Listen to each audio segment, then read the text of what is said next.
Medieval nuns sometimes ran breweries that put local taverns to shame. Some convents doubled as high security lockdown for inconvenient aristocratic ladies. Forget quiet prayer gardens. Many of these religious houses were serious economic players, owning vast lands and operating like mini-corporations. Nuns could, and did, take people to court over property and rights. Number 9. Cultural powerhouses. More than just prayer books. It's easy to picture medieval nuns quietly copying religious texts, and they definitely did that, but their cultural contributions went way beyond. Think of Hildegard von Bingen, a German abbess from the 12th century. She wasn't just a nun. She was a composer, a writer, a philosopher, and a visionary.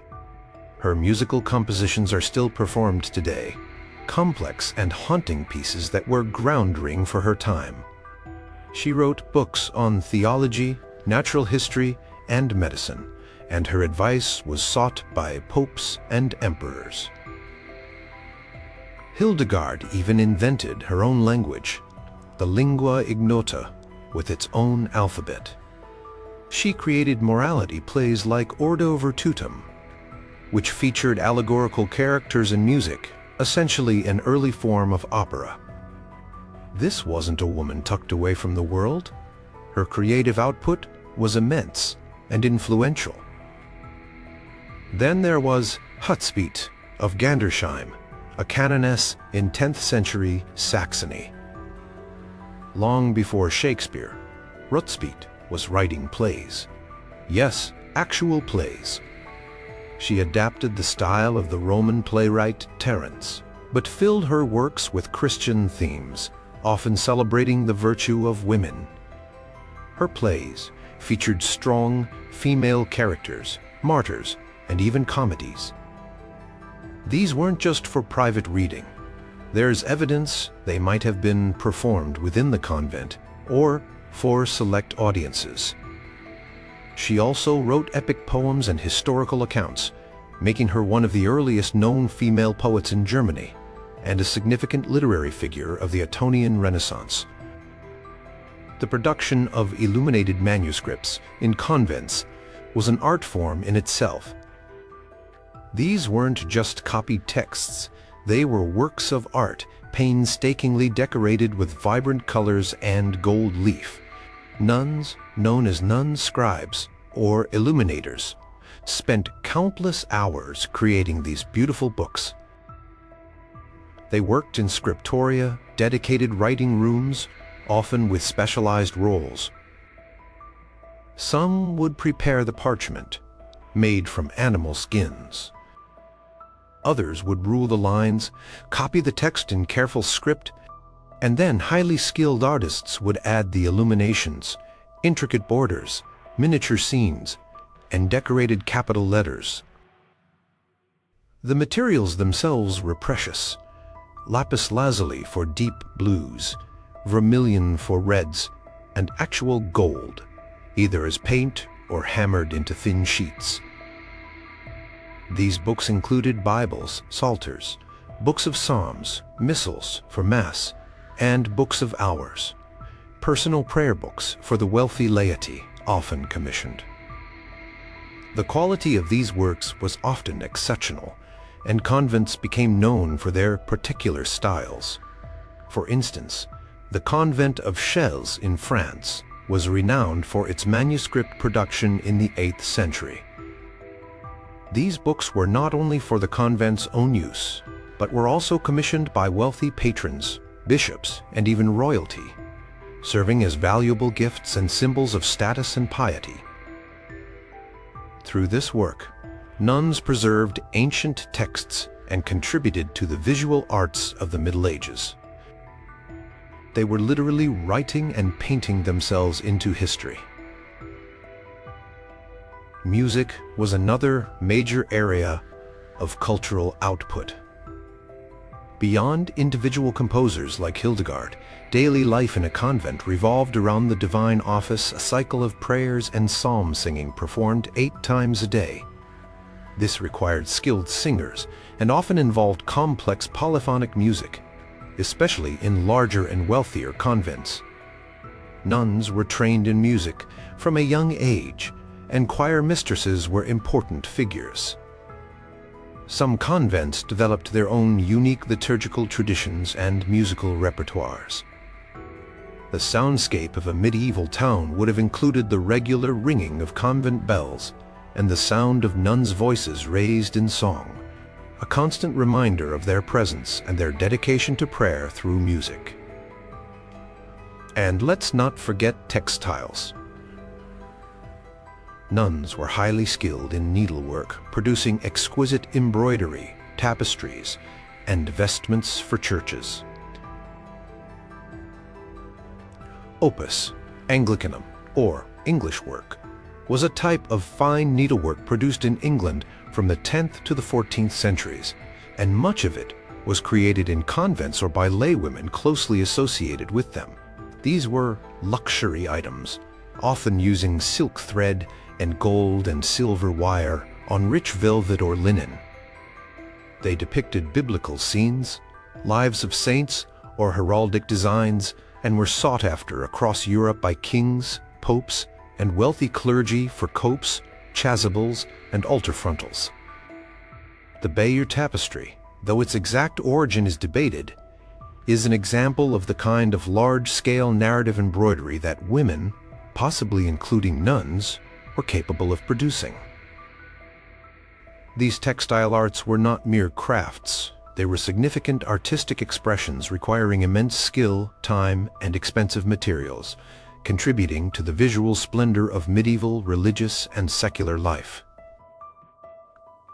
Convents were in many ways vibrant centers of artistic and intellectual creation.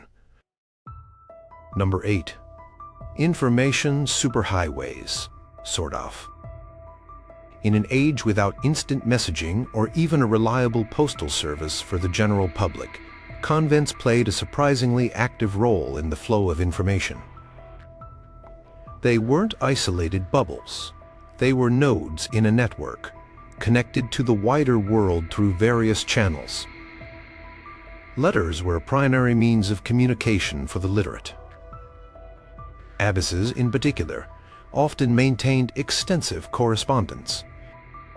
They wrote to and received letters from bishops regarding diocesan matters, ecclesiastical discipline, or requests for spiritual guidance. They corresponded with popes on matters of great importance to their order or specific privileges for their convent.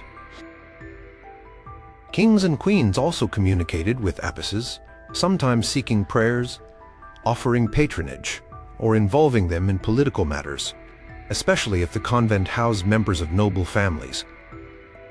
An abbess might write to the family of a nun, updating them on her well-being or sadly informing them of her death. Nuns also wrote to their families, though this was often subject to the abbess's approval. These letters, when preserved, give us fascinating glimpses into the concerns, relationships, and administrative duties that connected convents to powerful secular and ecclesiastical figures. For example, the letters of Hildegard von Bingen show her communicating with a wide range of people, from local clergy to the Emperor Frederick Barbarossa. Messengers were the lifeblood of this communication. Convents often had their own trusted messengers, or would use those employed by their patrons or ecclesiastical superiors. These individuals would travel sometimes long distances, carrying letters, documents, and news. Convents, especially those located on major travel routes, also served as stopover points for other travelers, including messengers carrying news from afar. This meant that news from distant regions, political developments, church councils, outbreaks of war or plague could reach a convent relatively quickly for the time. The abbess and other senior nuns would be privy to this information, making them well-informed individuals.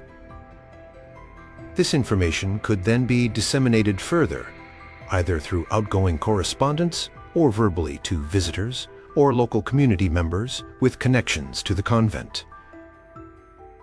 Think of the convent scriptorium again.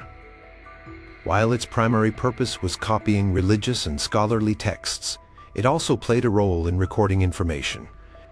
Some convents maintained annals or chronicles recording significant events within the convent and in the wider world. These chronicles could include details about local weather patterns, harvests, political appointments, visits from important personages, or even miracles attributed to local saints or relics held by the convent. These documents were a way of preserving institutional memory and recording history from the convent's perspective. If a convent was particularly well connected or located in a strategically important area, its chronicles could become valuable sources of information for understanding regional or even national events. The network of religious orders also facilitated information flow. Benedictine convents, for example, belonged to a widespread order, and there would be communication between different houses, sharing news about the order, best practices in monastic life, or movements of personnel. Cistercian nuns, though more strictly enclosed, were still part of a larger Cistercian family, with general chapters and visitations that involved the exchange of information. Pilgrims passing through or staying at convent guest houses were another source of news from different parts of Christendom, and sometimes even beyond.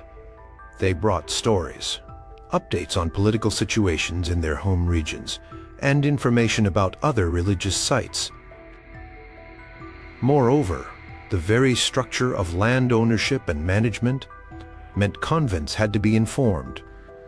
If a convent owned estates or granges at a distance, stewards and bailiffs would need to send regular reports on agricultural production, tenant issues, or local disputes. This required a constant flow of practical information back and forth. All these threads, letters, messengers, travelers, chronicles, interorder communications, and estate management reports wove together to make convents active participants in the medieval information landscape, far from the silent, isolated enclaves they are sometimes imagined to be. They were listening posts and broadcasting stations, albeit of a medieval kind. Number 7. Legal eagles in habits. Forget the image of nuns solely devoted to prayer and silent contemplation, completely removed from worldly affairs. Many medieval convents, especially those headed by powerful abbesses, were significant legal entities that actively engaged with the law of the land. They could own vast amounts of property, and with property comes the need for legal protection and administration. Abbesses of large, well-endowed convents often acted like feudal lords, wielding considerable temporal power alongside their spiritual authority. They weren't just managers of an internal community. They were players in the complex legal and political landscape of the medieval world. Land ownership was a primary area where convents interacted with the legal system. Many convents received substantial endowments of land from noble families, kings, or wealthy merchants. These estates could be extensive, comprising farmlands, forests, pastures, villages, and even rights to mills, fisheries, or markets. Managing these properties involved creating and maintaining legal documents, charters granting land, deeds of sale or gift, rental agreements with tenants, and records of feudal obligations. Abbesses and their administrators had to be knowledgeable about property law, inheritance, customs, and the rights and responsibilities that came with being a major landowner. This was serious business, involving significant wealth and resources. Naturally, with property came disputes. Convents frequently found themselves in court, either as plaintiffs or defendants. They might sue a neighboring landowner over boundary disputes. challenge illegal encroachment on their forests, or fishing rights, or take tenants to court for non-payment of rent, or failure to perform feudal services. Conversely, convents could also be sued by others. These legal battles could be protracted and expensive, requiring the convent to hire lawyers, gather evidence, and present their case before secular or ecclesiastical courts. The records of such lawsuits provide ample evidence of nuns, or rather their abbesses and legal representatives, navigating the complexities of medieval jurisprudence. For example, the abbess of Shaftesbury in England was a powerful figure who controlled significant lands and frequently engaged in legal actions to protect her convent's interests. Some abbesses were even entitled to hold their own manorial courts, where they could dispense justice to their tenants for minor offenses. The abbess herself was often a figure of considerable legal standing. In some cases, particularly in the Holy Roman Empire, certain abbesses held the rank of imperial princess, Reichsfürstin, giving them a seat and a vote in the imperial diet. These princess abbesses ruled their territories as sovereign entities, with all the legal and administrative powers that entailed. Even abbesses, without such exalted rank, were often powerful local figures. They negotiated with bishops, local lords, and town councils. They entered into contracts, granted leases, and made decisions that had significant legal and economic consequences for their communities and the surrounding region. They had to be astute administrators and sometimes tough negotiators. The internal governance of a convent also had a legal dimension. Each religious order had its own rule and constitutions which set out the framework for daily life, discipline, and the administration of the convent. The abbess was responsible for upholding this internal law. Moreover, convents were subject to visitation by bishops or representatives of their order, who would inspect the convent's spiritual and temporal affairs, ensuring compliance with canon law and the order's regulations. These visitations could sometimes lead to legalistic inquiries or reforms if problems were found. Charters and legal documents were meticulously preserved in convent archives. These weren't just dusty old papers. They were vital records proving the convent's rights, possessions, and privileges. The loss of a key charter could be disastrous. Scribes in the convent scriptorium might be tasked with copying important legal documents to ensure their preservation or to create copies for use in legal proceedings. This careful record-keeping was essential for the long-term stability and legal security of the convent. So, while nuns dedicated their lives to God, their institutions were very much enmeshed in the legal fabric of medieval society, actively using the law to protect their assets, assert their rights, and manage their extensive responsibilities. They were far from passive bystanders in the legal arena. Number 6. Divine influencers and power patrons. Convents weren't just on the receiving end of charity. They were active players in complex networks of patronage that shaped art, architecture, and even politics.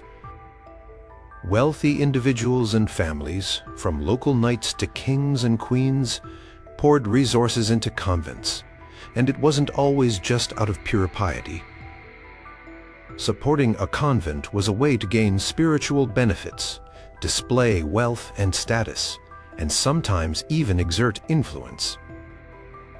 In return, convents offered prayers, a prestigious place for family members, and sometimes became centers for artistic and architectural commissions driven by their patrons.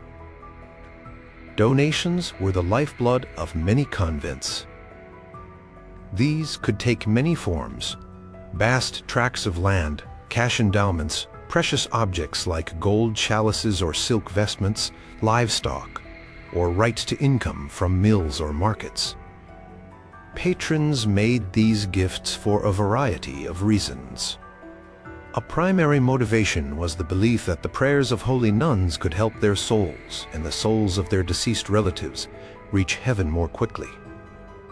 Convents would often agree to perform regular prayers, masses, or anniversaries for their benefactors in perpetuity, a spiritual service in exchange for material support.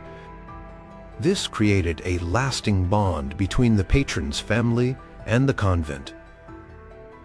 The names of benefactors would be recorded in bead rolls or books of remembrance, ensuring they were not forgotten in the nuns' prayers.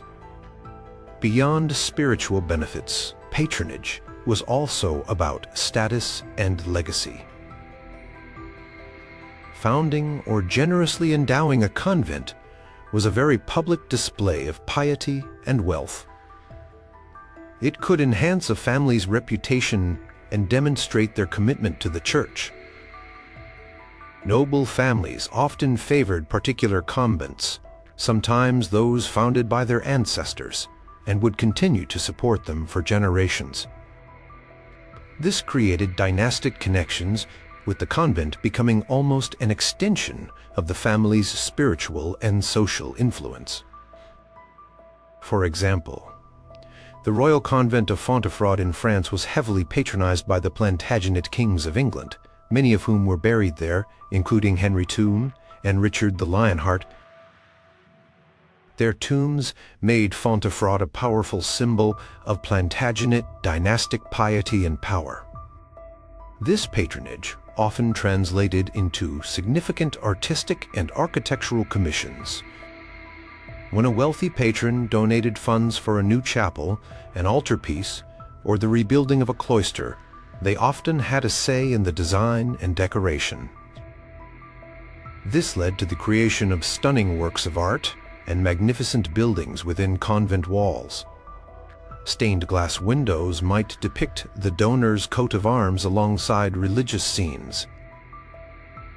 Altar pieces could include portraits of the patron kneeling in prayer.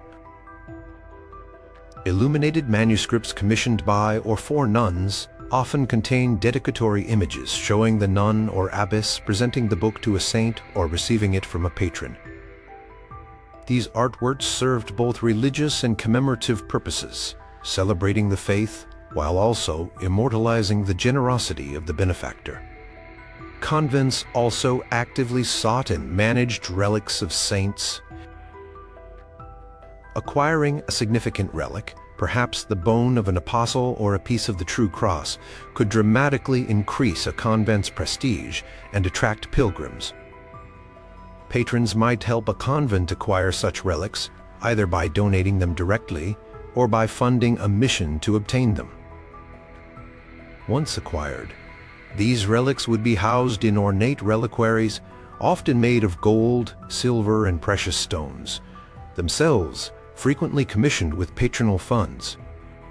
The display of these relics on feast days could draw large crowds further, enhancing the convent's spiritual reputation and sometimes bringing in additional donations from pilgrims. The relationship wasn't always one-sided, with patrons simply giving and convents receiving. Abbesses could be astute fundraisers and managers of these relationships. They cultivated connections with powerful families, reminded them of their obligations, and negotiated the terms of endowments. Sometimes a convent might offer a prestigious burial place within its church or grounds to a major benefactor, ensuring their memory was preserved in a holy setting. The interplay between convents and their patrons was a dynamic one, shaping the physical fabric, spiritual life, and even the economic stability of these religious communities, making them key sites where earthly power and divine aspirations met and mingled. Number 5. God's intercessors and pilgrim hotspots. In the medieval worldview, the prayers of holy people were incredibly powerful, and nuns, having dedicated their lives to God through vows of poverty, chastity, and obedience, were considered particularly effective intercessors. This belief made convents vital spiritual centers for the wider community, not just secluded places of worship for their inhabitants. People from all walks of life, from peasants to princes, believed that the nuns' constant round of prayer could influence God, averting disasters, healing the sick, ensuring good harvests, and crucially helping souls in purgatory reach heaven. This made convents far more than just collections of religious women. They were seen as spiritual powerhouses working for the benefit of all Christendom. The core of this spiritual work was the Opus Dei, or Work of God, the daily cycle of liturgical prayers known as the Divine Office. 8 times a day, the nuns would gather in their choir to chant psalms, sing hymns, and recite prayers. This disciplined, continuous worship was believed to create a reservoir of spiritual merit that could be directed towards specific intentions. Lay people would frequently request the prayers of a convent for themselves, their families, both living and deceased, or for particular needs, such as success in battle, recovery from illness, or a safe journey.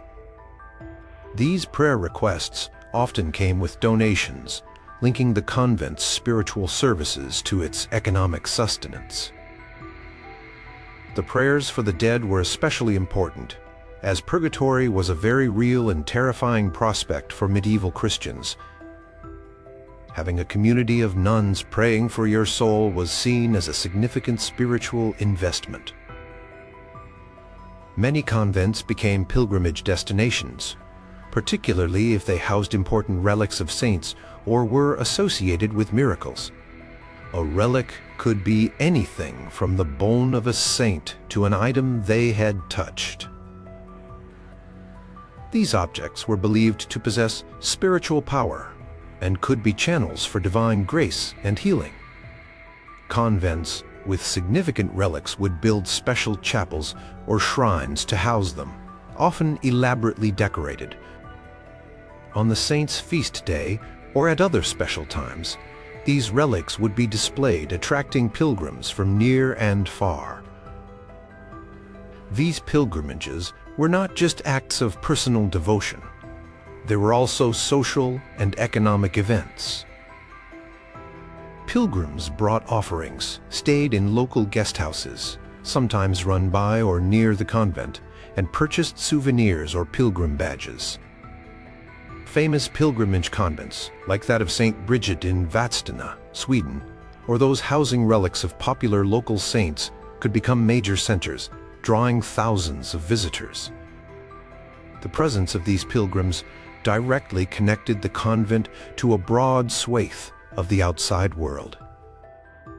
Abbesses and sometimes other experienced nuns could also act as spiritual guides or counselors.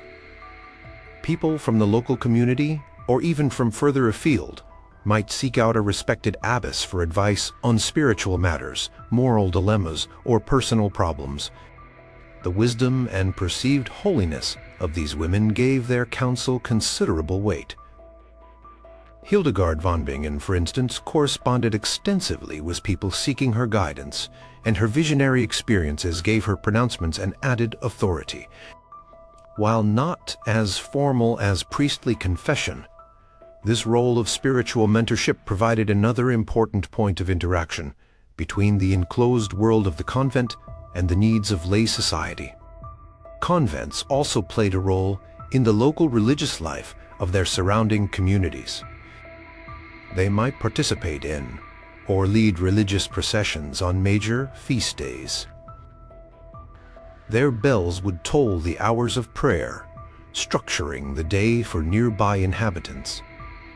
Sometimes the convent church might be open to lay people for Mass, especially if there wasn't a nearby parish church or if the convent church was particularly grand or spiritually significant. In this way, the convent was not an entirely separate entity but was woven into the religious fabric of its locality, providing spiritual services, a focal point for devotion, and a tangible connection to the divine for the people living around it. Their prayers were not just for themselves, but were considered a vital contribution to the spiritual well-being of the entire Christian world. Number 4. not-so-gilded cages, and noble nurseries. Convents in the Middle Ages weren't solely for women who felt a profound spiritual calling. They also served a range of social functions for the aristocracy and wealthy families, sometimes acting as finishing schools, respectable retirement homes, or more starkly convenient places to send daughters who were surplus to marriage market requirements. This meant that the population within a convent's walls could be quite diverse in terms of motivation and background, directly linking the cloister to the strategic and social concerns of the outside elite. One common practice was oblation, where young children, sometimes as young as 7 or even younger, were given to a convent by their parents to be raised and educated as future nuns or monks. For noble families with many daughters, placing one or more in a prestigious convent could be a way to secure their future, provide them with an education, and also forge a spiritual connection for the family. It was also cheaper than providing a dowry for marriage. These child oblates would grow up within the convent walls, learning Latin, religious doctrine, music for the choir, and perhaps skills like needlework or manuscript illumination. While some undoubtedly developed genuine vocations, for others, it was a life chosen for them, not by them. For older girls from noble or wealthy merchant families, a period spent in a convent could serve as a form of education, even if they weren't destined to take the veil. They would learn literacy, perhaps some Latin deportment, household management skills suitable for a lady, and of course, religious instruction. This made them more eligible for marriage or prepared them for a life of piety, if they did choose to become nuns later. Some convents became renowned as noble nurseries, essentially boarding schools for the elite. This interaction meant a constant flow of young women from prominent families passing through the convent, maintaining its ties to the secular aristocracy. Their families would often make donations to the convent for this service. Convents also provided a respectable option for noblewomen who did not marry, or for widows who wished to live a devout life after their husbands' deaths. For a widow, entering a convent could offer security, companionship, and a socially acceptable way to live out her remaining years, especially if she had control of her own wealth and could make a significant endowment. These women often brought their own servants and maintained a certain standard of living within the cloister, sometimes in private apartments. Their presence further solidified the convent's connections to powerful families. However, there was a less voluntary side to this. Convents were sometimes used to house women who were problematic for their families or for political reasons. An inconvenient wife could be encouraged or even forced to retire to a convent to make way for a new marriage, especially if the marriage was barren or politically disadvantageous. Daughters whose families couldn't afford a suitable dowry or who were deemed physically or mentally unsuitable for marriage might find themselves permanently enclosed. In more extreme cases, women who were political pawns or who posed a threat to ruling powers could be confined to convents under close watch. For example, after the Norman conquest of England, some Anglo-Saxon noblewomen were placed in convents, partly for their own safety but also to neutralize any potential focus for rebellion. While not prisons in the modern sense, for some women the convent walls represented a form of genteel but firm confinement, a gilded cage from which there was little prospect of escape. This practice highlights how convents were enmeshed in the power dynamics and social strategies of the medieval elite, serving purposes that went far beyond the purely spiritual. The lives within the walls were often directly shaped by the ambitions, anxieties, and calculations of the world outside. Number 3. The original hospitals and soup kitchens. Long before publicly funded healthcare or organized social welfare systems, medieval convents often stood as beacons of care and charity in their communities. While their primary mission was spiritual, the Christian imperative to care for the sick and the poor was taken very seriously by many religious orders. Nuns played a crucial role in providing what we would now recognize as basic healthcare, social services, and emergency relief, making their institutions vital resources for the vulnerable in the outside world. Many convents maintained an infirmary, primarily for their own sick or elderly nuns. However, depending on the order's rules, the size and wealth of the convent, and the compassion of its abbess, these infirmaries sometimes extended their care to lay people from the surrounding area. This could range from treating minor injuries and common ailments to providing longer-term care for the chronically ill or those with no one else to look after them. Nuns developed considerable practical knowledge of herbal medicine. Most convents had a physic garden where they cultivated medicinal herbs like lavender, rosemary, sage, comfrey, and fennel. They would prepare remedies, poultices, infusions, salves, based on traditional knowledge, often recorded in herbals, some of which were copied and studied within the convent itself. Hildegard von Bingen, for example, wrote extensively on the medicinal properties of plants, animals, and stones in her work. Physica. While medieval medicine was limited by modern standards, the care and attention provided by nuns could offer comfort and sometimes genuine relief to sufferers. Almsgiving was another fundamental charitable activity. Convents, especially those with significant agricultural estates, would regularly distribute surplus food, bread, ale, pottage to the poor at their gates. This was often a structured practice, occurring on specific days of the week, or as part of major religious feasts. Some convents had a designated almoner, a nun responsible for overseeing the collection and distribution of alms. Beyond food, alms could include clothing, fuel in winter, or small sums of money. For the destitute, the elderly, and orphaned children in the local community, the convent gate could be a lifeline, a place where they knew they could find at least some sustenance. This regular interaction with the poorest members of society was a visible demonstration of the convent's Christian duty. Hospitality to travelers and pilgrims was also a key charitable function. Many convents maintained guest houses, hospitia, where travelers, especially those on pilgrimage or those who were poor, could find food and lodging for a night or two.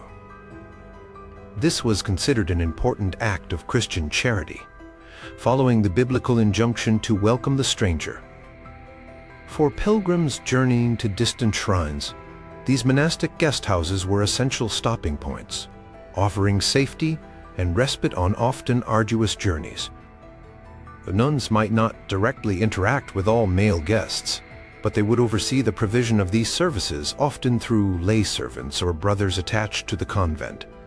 In times of crisis, such as famine, plague, or the disruption of war, convents could become even more critical centers of aid. They might open their stores more widely, provide shelter for refugees, or tend to the increased numbers of sick and dying. Of course, nuns were not immune to these crises themselves. Many died nursing plague victims. However, their institutional structure and resources often allowed them to respond to community needs in ways that individuals or smaller households could not. Some religious orders, like the Augustinian canonesses, who ran hospitals, such as an early iteration of St. Bartholomew's in London or the Hôtel Dieu in Paris, though the latter was staffed by both men and women, had a particular focus on caring for the sick. These institutions were essentially the hospitals of their day, offering care that, while rudimentary, was often the only option available to many.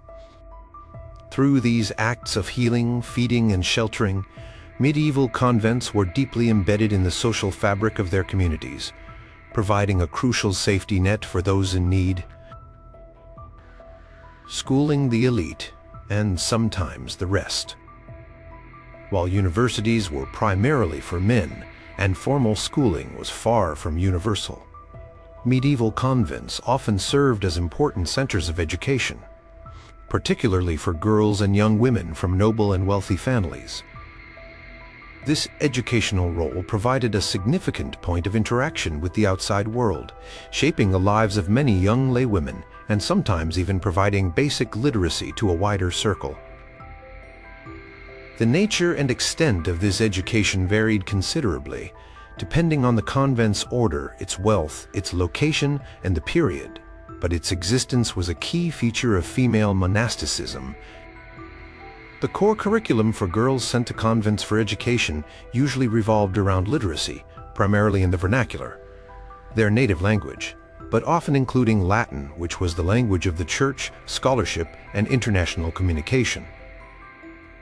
Learning to read was essential for participating in religious services and for personal devotion, as it allowed access to psalters, books of hours, and other religious texts. Writing was also taught, though perhaps less universally than reading. Beyond literacy, the education would typically include religious instruction, learning prayers, the catechism, and stories of the saints. Music, especially singing, was important for participation in the choir, a central part of convent life. Practical skills suitable for a lady of the time were also part of the package. Needlework, embroidery, and sometimes basic household management. The aim was to produce pious, literate, and accomplished young women, whether they were destined to become nuns or to marry into influential families. For those who would marry, this education made them more cultivated companions and capable managers of their own future households. Some convents gained considerable reputations as excellent schools for girls. Parents would send their daughters, sometimes from considerable distances, to be educated by the nuns. This often involved paying fees or making donations to the convent. These boarding students might live within the convent precincts for several years. This constant influx of young women from prominent families ensured that the convent remained connected to the secular elite and was aware of developments in the outside world. The alumnae of these convent schools, when they returned to secular life, carried with them the learning and values they had acquired, potentially influencing their own families and communities. While the education of noble girls was a primary focus, some convents, particularly in earlier medieval periods or in certain regions, may have also offered some level of education to a wider range of children, including boys or children from less wealthy backgrounds. This was less common and often depended on local needs and the specific mission of the convent. For instance, a convent in a rural area with no other local school might informally teach basic literacy or religious knowledge to local children. However, the primary educational commitment was usually towards girls, especially those from families who could support the convent. Nuns themselves were often highly educated women. To run a convent, manage its estates, correspond with authorities, understand liturgical texts, and teach others, abbesses and senior nuns needed to be literate and administratively capable. The scriptorium, the convent's writing office, was a center of learning and book production.